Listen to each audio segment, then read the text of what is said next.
Hi friends, আমি সোনালি। ছেলেকে নিয়ে বিকেলবেলা একটু ঘুরতে বেরিয়েছিলাম কালো বস্তায়। অ্যাকচুয়ালি যারা শান্তিপুরে থাকো তারা অবশ্যই কালো বস্তা চেনো। ঠিক কালো বস্তার অপোজিটেই এই রেস্টুরেন্টটা এখন নতুন করেছে। খুব সুন্দর রেস্টুরেন্টটা, আর খাবারটাও খুব সুন্দর। যারা শান্তিপুরে থাকো তারা অবশ্যই চেনো। যারা শান্তিপুরের বাইরে থাকো তারা অবশ্যই যদি কোনো দিনও শান্তিপুরে আসতো তাহলে কালো বস্তায় এসে দেখো। কালো বস্তা সত্যি খুব সুন্দর। আর রাত হয়ে গেছে বলে এই জন্য খাবারটা আমরা অর্ডার করে পার্সেল নিয়ে নিয়েছিলাম, কারণ ওখানে খেতে গেলে আরও দেরি হয়ে যেত। এদিকে ছেলের তো দুষ্টুমি শুরু হয়ে গেছে, উনি ওখানে বসে খাবেন, ওই জন্য বারবার গিয়ে চেয়ারে উঠছে। সত্যি রেস্টুরেন্টটা খুব সুন্দর।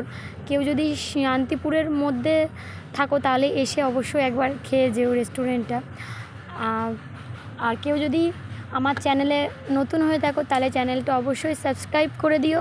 আর কেউ যদি ফেসবুক থেকে দেখো তাহলে অবশ্যই ফলো করে আমার পাশে থেকো। আর এখানটা রেস্টুরেন্টের নাম হচ্ছে পেটুক। বিভিন্ন রকমের খাবার এখানে পাওয়া যায়।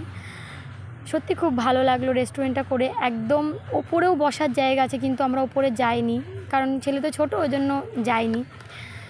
আর জায়গাটাও খুব সুন্দর করে সাজিয়েছে। খুব ভালো লাগলো দেখে রেস্টুরেন্টটাকে। আর কারো যদি ভালো লাগে লাইক কমেন্ট শেয়ার করো। টাটা।